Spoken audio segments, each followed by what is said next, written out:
ప్రియ శ్రోతలు, మీకందరికీ మన ప్రభు అయిన యేసుక్రీస్తు వారి నామమున శుభం.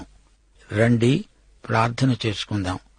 కృపామయుడా, మా పరమతండ్రి, నీకు మా హృదయపూర్వకమైన కృతజ్ఞతాస్తుతులు. నీ ప్రియకుమారుడైన క్రీస్తునందు మాకు అనుగ్రహించబడిన ఆధిక్యతలన్నిటి కొరకు నీకు కృతజ్ఞతలు. మా శ్రోతలను మీ కృపాసనము వద్దకు తెస్తున్నాము. వారి కుటుంబాలను ఆశీర్వదించండి. వారి కుటుంబాలకు మీరనుగ్రహించిన పిల్లలను దీవించండి. మా శ్రోతల వ్యక్తిగత సాక్ష్యమును బలపరచండి. ఇంటా బయట నీ బిడ్డలు తమ సాక్ష్యమును కాపాడుకొనున్నట్లు వారి ఆధ్యాత్మిక జీవితమందు పరిపక్వత రావాలని వారి పక్షముగా విజ్ఞాపన చేస్తున్నాము. మా పరమతండ్రి, లోకమందంతటా నీ బిడ్డలు ఆయా స్థలాలలో చెదరిపోయి ఉన్నారు. వారిని కలుసుకొనండి. వారికి క్షేమము, అభివృద్ధి కలిగించండి. ప్రార్థనలో, దాతృత్వములో నీ బిడ్డలు ఎదగాలని, సంఘమందు సంఘ బిడ్డల జీవితాలలో గొప్ప ఉజ్జీవము రావాలని ప్రార్థిస్తున్నాము.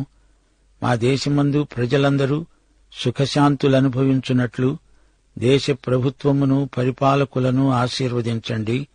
దేశమందు దౌర్జన్యములు, అలజడులు లేకుండా, కరువు కాటకములు రాకుండా, అంటువ్యాధులు, తెగుళ్లు చెలరేగకుండా కాచి కాపాడండి. యేసుక్రీస్తు అందరికీ ప్రభువని, రక్షించబడి ఆయన ప్రభుత్వమందు ఉత్తమ పౌరులై జీవించటమే దేవుని చిత్తమని గ్రహించున్నట్లు ప్రజలకు కనువిప్పు కలిగించండి. రోగులను ముట్టి స్వస్థపరచండి. మానసిక వికలాంగులను కనికరించండి. వారి మధ్య పనిచేసే సేవకులను, సేవికలను ఆశీర్వదించండి. క్రైస్తవ సహోదరత్వమందు పరస్పర ప్రేమ సంబంధాలు బలపడాలని ప్రార్థిస్తున్నాము. చదువుకునే విద్యార్థులను దీవించండి. నిరుద్యోగులను ఆదరించండి. క్రైస్తవ గృహ నిర్వాహకత్వమందు నీ బిడ్డలకు విశ్వసనీయత కలుగునట్లు ప్రార్థిస్తున్నాము. వైద్యులను, సాంఘిక సేవకులను దీవించండి. నేటి వాక్య అధ్యయనమందు మాకు మరిన్ని నూతన అనుభవాలు కలిగించుమని, సైతానీయ దుష్టశక్తులను లయపరచుమని యేసుక్రీస్తు వారి శుభప్రద నామమున ప్రార్థిస్తున్నాము. మా పరమతండ్రి, ఆమేన్. సోదరీ సోదరులారా, మన వాక్యపాఠం దానియేలు గ్రంథం 10వ అధ్యాయం 1 నుండి 9వ వచనం వరకు వినండి. దానియేలు 10, 11, 12 అధ్యాయాలంతా ఒక్కటే దర్శనం.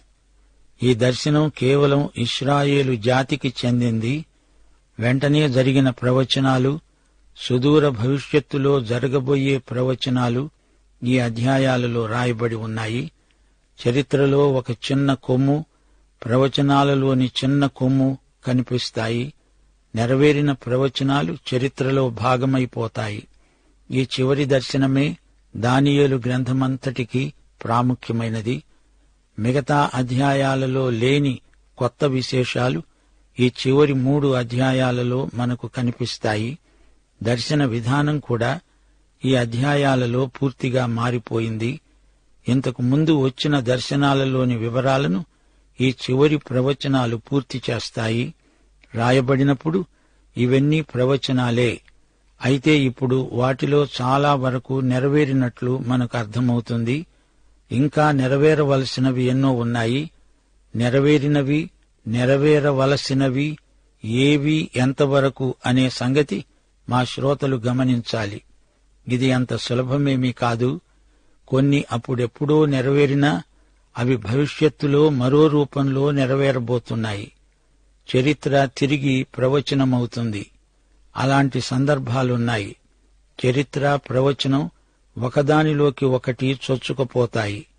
ఉదాహరణకు, యాంటియోకస్ ఎపిఫనెస్ విషయంలో ప్రవచనం నెరవేరింది. అది చరిత్ర.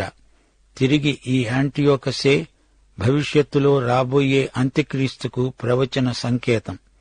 ఈ చివరి 3 అధ్యాయాలు మనం గ్రహించడానికి దేవదూత వివరణ ఎంతో ఉపయోగపడుతుంది. 14వ వచనంలో దేవదూత అన్నాడు, ఈ దర్శనము సంగతి ఇంకా అనేక దినముల వరకు జరగదు. అయితే దినముల అంతమందు నీ జనమునకు సంభవించబోయే ఈ సంగతిని నీకు తెలియజేయడానికి వచ్చాను. అనగా ఇదంతా నెరవేరడానికి చాలా కాలం పడుతుంది. దానియేలు యొక్క స్వంత ప్రజలకు సంబంధించిన ప్రవచనమిది. శ్రోతలు గమనించాలి, ఈ ప్రవచనాలు సంఘానికి చెందినవి కావు. దానియేలు స్పష్టంగా చెబుతున్నాడు, ఇవి తన ప్రజలను గురించిన ప్రవచనాలు. 10, 11, 12 అధ్యాయాలలో ఎన్నో ప్రవచన వాక్కులు వింతగా ధ్వనిస్తాయి.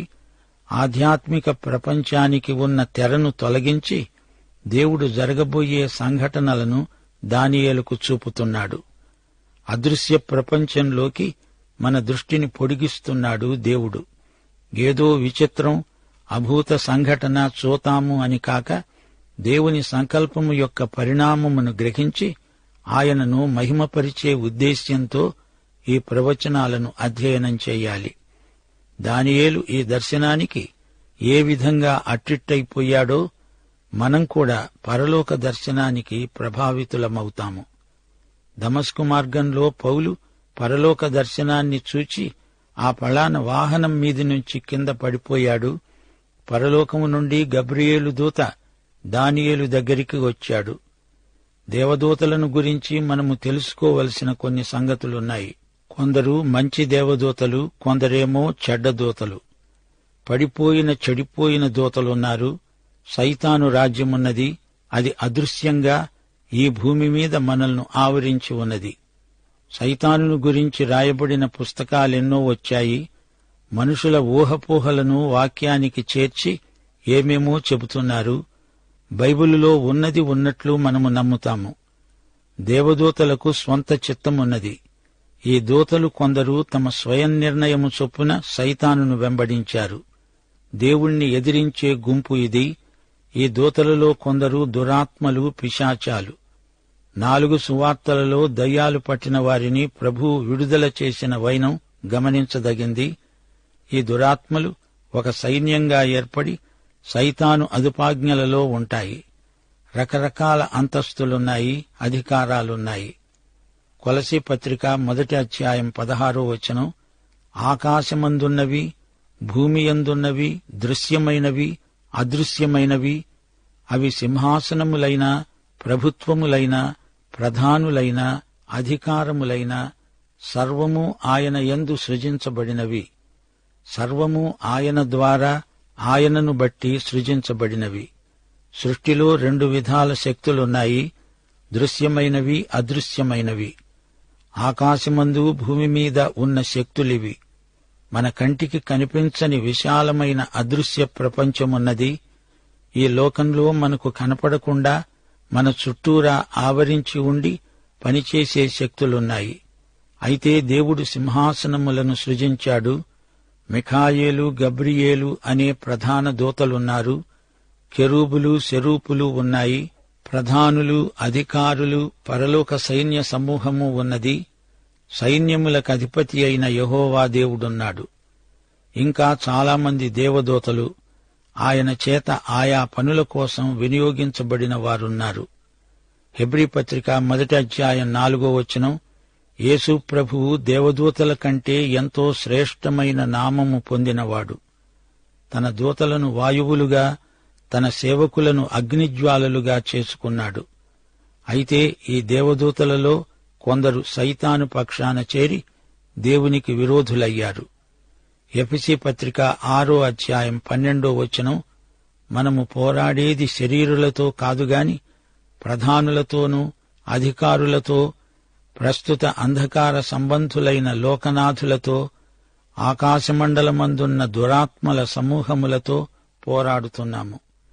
సైతాను సైన్యంలో అధికారాలు, అంతస్తులు, పదవులు ఉన్నాయి. దేవుని సైన్యం, సైతాను సైన్యం, ఈ రెండిటికీ మధ్య అదృశ్య యుద్ధం జరుగుతోంది. సైతాను గుప్పిట్లో లోకరాజ్యాలున్నాయి. కొన్ని దురాత్మలైతే మనుషులను పట్టి పీడిస్తున్నాయి. ప్రస్తుత అంధకార సంబంధులైన లోకనాథులు. ఈ లోకంలో వ్యాపార వాణిజ్యాలకు వీరే ఏలికలు. ఆధ్యాత్మిక పరిధిలో దుర్మార్గాలు, దురాగతాలు జరిగించే చీకటి శక్తులు. మత సంబంధమైన దుష్టశక్తులున్నాయి. సైతానీయమైన మతశాఖలు బలమైనవి. క్రీస్తుకు బదులు మతాన్ని ప్రోత్సహించే విధానం సైతానుదే. యేసుక్రీస్తు, సైతాను ఈ ఇద్దరి మధ్య ద్వంద్వయుద్ధం ప్రవర్తిల్లుతోంది. మనుష్యుల ఆత్మల కొరకై జరిగే ఆధ్యాత్మిక మహాసంగ్రామమిది. సరే, ఇప్పుడు దానియేలు గ్రంథం 10వ అధ్యాయం 1వ వచనం నుండి వినండి. పారసీక రాజైన కోరెషు పరిపాలన కాలంలో 3వ సంవత్సరం బెల్తెషాజరు అనే దానియేలుకు ఒక సంగతి బయలుపరచబడింది. గొప్ప యుద్ధము జరుగుతుంది అన్న ఆ సంగతి నిజమే. దానియేలు దానిని గ్రహించాడు. అది దర్శనము వల్ల అతనికి తెలిసింది. కోరెషు పాలనలో 3వ సంవత్సరం, క్రీస్తు పూర్వం 534, 70 వారాల ప్రకటన దర్శనం తరువాత 4 సంవత్సరాలకు ఇది జరిగింది. దానియేలు అప్పటికే వృద్ధుడు. రాజోద్యోగం నుండి విరమించుకొని ప్రవచనాలు రాసే పనిలో నిమగ్నమై ఉన్నాడు. దానియేలుకు ఒక సంగతి బయలుపరచబడింది. ఇదొక కొత్త విధానం, ప్రత్యేకమైన ప్రత్యక్షం. నిజమే, గొప్ప యుద్ధం జరుగుతోంది. నిర్ణీత కాలము దీర్ఘమైనది. దీని నెరవేర్పు సుదూర భవిష్యత్తులో జరుగుతుంది. వెంటనే జరగదు, దానికి చాలా కాలం పడుతుంది. దానియేలు దానిని గ్రహించాడు. దర్శనము వల్ల అది అతనికి తేటతెల్లమైంది. దర్శన మర్మం దానియేలు గ్రహించాడు. ఆ దినములందు దానియేలు అనే నేను 3 వారాలు దుఃఖప్రాప్తుడనయ్యాను. అనగా దుఃఖం నాకు ప్రాప్తించింది.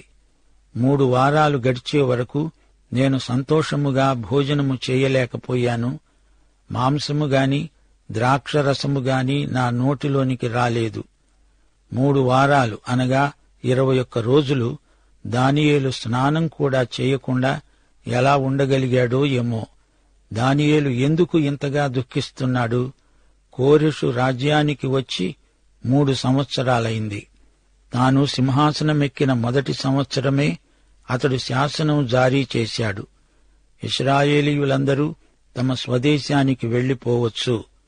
ఎజ్రా గ్రంథం 1వ అధ్యాయం 1 నుండి 4వ వచనం వరకు దేవుడు పారసీక రాజైన కోరెషు మనస్సును ప్రేరేపించాడు. రాజ్యమంతటా చాటింపు చేయించాడు. దేవుడు యెరూషలేములో మందిరం కట్టించుమని నాకు ఆజ్ఞాపించాడు. మీలో ఎవరు ఆయన జనులై ఉన్నారో వారు యెరూషలేముకు బయలుదేరి వెళ్లి యెహోవా మందిరము కట్టాలి. దేవుడు మీకు తోడై ఉండునుగాక. మందిరం కట్టించడానికి ఆయా స్థలములలోని వారు స్వేచ్ఛార్పణలేగాక అదనంగా వెండి బంగారాలను, వస్తువులను, పశువులను విరాళంగా ఇచ్చి సహాయం చెయ్యాలి. సరే, 2 సంవత్సరాలు గడిచాయి. కొద్దిమంది యూదులు మాత్రమే యెరూషలేముకు తరలిపోయారు.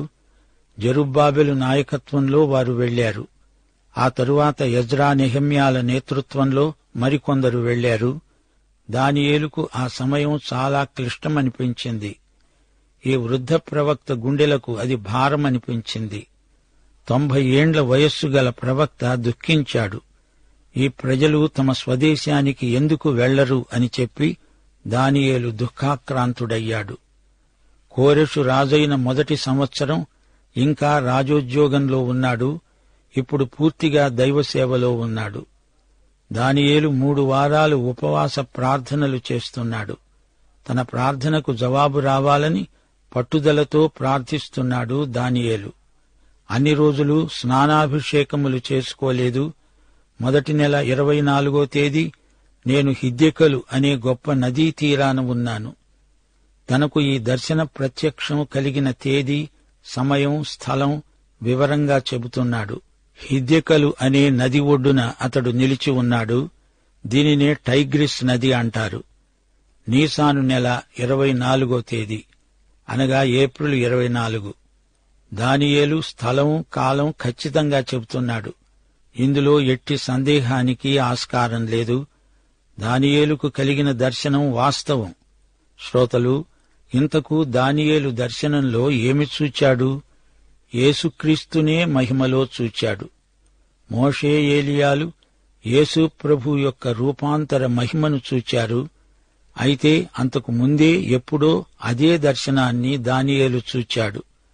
మోషే ధర్మశాస్త్రానికి ప్రతినిధి, ఏలియా ప్రవక్తలకు ప్రతినిధి. అయితే దానియేలు చెరలో ఉన్న ఇశ్రాయేలీయులకు ప్రతినిధి. ముగ్గురు మహిమపరచబడిన యేసుక్రీస్తును చూచారు. 5-6 వచనాలు. దానియేలు అంటున్నాడు, నేను కన్నులెత్తి చూడగా నారబట్టలు ధరించుకున్న ఒకడు కనిపించాడు. అతడు నడుముకు మేలిమి బంగారు నడికట్టు కట్టుకొని ఉన్నాడు. అతని శరీరము రక్తవర్ణపు రాతి వంటిది. అతని ముఖము మెరుపువలె ఉన్నది. అతని కన్నులు జ్వాలామయమైన దీపములను, అతని భుజములు పాదములు తళతళలాడే ఇత్తడిని పోలి ఉన్నాయి. అతని మాటల ధ్వని నరసమూహపు కంఠధ్వని వలె ఉన్నది. శ్రోతలు వింటున్నారా? ఈ దర్శన ప్రత్యక్షం కొత్త తరహాగా ఉంది. మృగాలు జంతువులు కాదు, వారాలు కాలాలు కాదు, ఒక వ్యక్తిని తేటగా ఈ దర్శనంలో చూస్తున్నాడు. ఎవరీ మహావ్యక్తి? పరలోక సంబంధమైన ఈ దర్శకుడెవరు? ఈయన ఎవరూ కాదు, క్రీస్తే. దానియేలు చూచింది క్రీస్తునే. యేసు ప్రభువు ఈ లోకంలో ఈ భూమిపై ఉండగా ఎన్నో ఉపమానాలు మనకు ప్రబోధించాడు. కొన్ని ఉపమానాలలో ఒకానొక వ్యక్తి అంటూ పరోక్షంగా పేర్కొన్నాడు. ఆ వ్యక్తి తండ్రి అయిన దేవుడు కావచ్చు, లేదా కుమారుడైన యేసుక్రీస్తు కావచ్చు. ఇప్పుడే మనము విన్న వాక్య భాగంలోని వ్యక్తి యొక్క వర్ణనను బట్టి ఈయన యేసుక్రీస్తే అని మనకు స్ఫురిస్తుంది. ఆయన వ్యక్తిత్వము, ఆయన ధరించిన దుస్తులు ఎలా ఉన్నాయో పరిశీలించండి. యేసుక్రీస్తు పునరుత్థానుడై తిరిగి లేచిన తరువాత మహిమలోకి ఆరోహణమైనప్పుడు ప్రకటన గ్రంథంలో యోహాను ఆయనను చూచాడు. ప్రకటన 1వ అధ్యాయం 12-16 వచనం వరకు. 7 దీపస్తంభములను, ఆ దీపస్తంభముల మధ్యను మనుష్య కుమారుణ్ణి పోలిన ఒకణ్ణి చూచాను. ఆయన తన పాదాల మట్టుకు దిగుతున్న వస్త్రము ధరించుకొని వక్షమునకు బంగారు దట్టి కట్టుకొని ఉన్నాడు. ఆయన తల వెండ్రుకలు తెల్లని ఉన్నిని పోలినవై హిమమంత ధవళముగా ఉన్నాయి. ఆయన నేత్రములు అగ్నిజ్వాలల వలె ఉన్నాయి. ఆయన పాదాలు కొలిమిలో పుటము వేయబడి మెరుస్తున్న అపరంజితో సమానముగా ఉన్నాయి. ఆయన కంఠస్వరము విస్తార జల ప్రవాహముల ధ్వని వలె ఉన్నది. ఆయన తన కుడిచేత 7 నక్షత్రాలు పట్టుకొని ఉన్నాడు. ఆయన నోటి నుండి 2 అంచులు గల వాడి అయిన ఖడ్గమొకటి బయలువెడలుతున్నది. ఆయన ముఖము మహా తేజస్సుతో ప్రకాశిస్తున్న సూర్యుని వలె ఉన్నది. ప్రకటన గ్రంథంలో యోహాను చూచిన క్రీస్తునే ఇక్కడ దానియేలు చూస్తున్నాడు. ఈ ఇద్దరూ మహిమలోని క్రీస్తునే చూచారు. దానియేలు చూచిన క్రీస్తు అవతారానికి పూర్వం క్రీస్తును కాదు, అవతరించిన తరువాత మహిమలో ప్రవేశించిన క్రీస్తునే చూచాడు. క్రీస్తు పరలోకంలో మనకు ప్రధాన యాజకుడై మన పక్షాన విజ్ఞాపన చేస్తున్నాడు. మహిమలోని క్రీస్తు తీర్పరి, తన గొర్రెలకు గొప్ప కాపరి. ఆయనకు ఇశ్రాయేలీయులు గొర్రెలే, సంఘానికి కూడా ఆయన కాపరే. సువార్తలలో యేసు రూపాంతరపు కొండపై మోషేకు ఏలియాకు తన మహిమ దర్శనం చూపాడు. మోషే ఏలియాలిద్దరే అక్కడ ఉన్నారు గాని దానియేలు లేడు. ఎందుకు లేడు? ఎందుకంటే ఈ దర్శనం అంతకు ముందే తాను ఎప్పుడో చూచాడు. అది సంగతి. ఇక్కడ దానియేలు యేసు యొక్క మహిమ దర్శనం చూచాడు. ఎంత గొప్ప ధన్యత! దానియేలు నీకు జేజేలు. దానియేలు 10వ అధ్యాయం 7వ వచనం. దానియేలు అనే నాకు ఈ దర్శనము కలుగగా నాతో కూడా ఉన్న మనుష్యులు దానిని చూడలేదు గాని మిగుల భయాక్రాంతులై దాక్కోవాలని పారిపోయారు. శ్రోతలు, దీన్ని బట్టి మనమేమి గ్రహిస్తున్నాము? ఆయన మామూలు దేవదూత అయితే అంత భయపడతారా? ప్రధాన దూత అయినా వారికి ఇంత పవిత్ర భయం కలగదు. ఆయన యేసుక్రీస్తే, ఏ సందేహమూ లేదు. మహిమాన్వితుడైన యేసుక్రీస్తే ఆయన. దానియేలుతో ఉన్న మనుష్యులకు ఇదంతా కనపడలేదు. ఈ దర్శనం దానియేలుకు మాత్రమే కనపడింది. పరిశుద్ధాత్మ మాత్రమే మనకు యేసును చూపుతాడు. పరిశుద్ధాత్మే మన మనోనేత్రాలను వెలిగిస్తాడు. పరిశుద్ధాత్మ వల్లనే మనం యేసును గుర్తించగలం. దానియేలు యేసు యొక్క మహిమ దర్శనం చూచాడంటే చూపించినవాడు పరిశుద్ధాత్మే. యోహాను సువార్త 16వ అధ్యాయం 14వ వచనంలో ప్రభువే అన్నాడు, ఆయన అనగా పరిశుద్ధాత్మ నా వాటిలోనివి తీసుకొని మీకు తెలియచేస్తాడు, గనుక నన్ను మహిమపరుస్తాడు. దమస్కు మార్గంలో పౌలుకు కలిగిన అనుభవం ఇలాంటిదే. అపొస్తలుల కార్యములు 9వ అధ్యాయం 7 నుండి 8వ వచనం వరకు అతనితో అనగా పౌలుతో ప్రయాణము చేసిన మనుష్యులు ఆ స్వరము విన్నారు కాని ఎవరినీ చూడక మౌనులై నిలువబడ్డారు. సౌలు నేలమీది నుండి లేచి కన్నులు తెరిచినా ఏమీ చూడలేకపోయాడు. గనుక వారు అతణ్ణి చెయ్యి పట్టుకుని దమస్కులోకి నడిపించారు. మహిమలోని క్రీస్తును చూచాడు. అతడు గుడ్డివాడైపోయాడు, ఏమీ చూడలేకపోయాడు. 8వ వచనం దానియేలంటున్నాడు, నేను ఒంటరినై ఈ గొప్ప దర్శనం చూచాను. చూచినందున నాలో బలమేమీ లేకుండా పోయింది. నా సొగసు వికారమైంది, బలము నాయందు నిలువలేదు. శ్రోతలు వింటున్నారా? దానియేలు ఒక్కడే ఒంటరిగా ఉన్నాడు. దైవజనులకు ఈ అనుభవం మామూలే. దైవ సేవకులెందరో ఇలాంటి అనుభవాన్ని మనతో పంచుకున్నవారున్నారు. అబ్రహాము ఊరు అనే తన ఊరును విడిచాడు, తన బంధువులందరినీ విడిచిపెట్టాడు, తన దేవునితో ఒంటరిగా ఉండిపోయాడు. మోషే మిదియాను అరణ్యసీమకు పారిపోయాడు, ఒంటరి అయిపోయాడు. మండుతున్న పొద దర్శనం చూచాడు, ఒంటరిగా ఉన్నాడు. ఏలియా కెరీతు వాగు దగ్గర దేవుని క్రమశిక్షణలో ఒంటరిగా ఉన్నాడు. యిర్మీయా తన సేవా జీవితంలో ఒంటరిగా నడిచాడు, దేవుడతనికి తోడై ఉన్నాడు. బాప్తిస్మకుడైన యోహాను అరణ్యంలో ఒంటరి, దేవుడే అతనికి తోడునీడ. పౌలు 2 సంవత్సరాలు ఎడారిలో అజ్ఞాతవాసం చేసినప్పుడు అతడు ఒంటరి. దేవుడు అతణ్ణి అపొస్తలిక మహాసేవకై సిద్ధం చేశాడు. యోహాను పత్మసులో ఉన్నాడు. ఒంటరిగా ఉన్న ఈ పరమార్థ జ్ఞానికి దేవుడు తోడై ఉన్నాడు.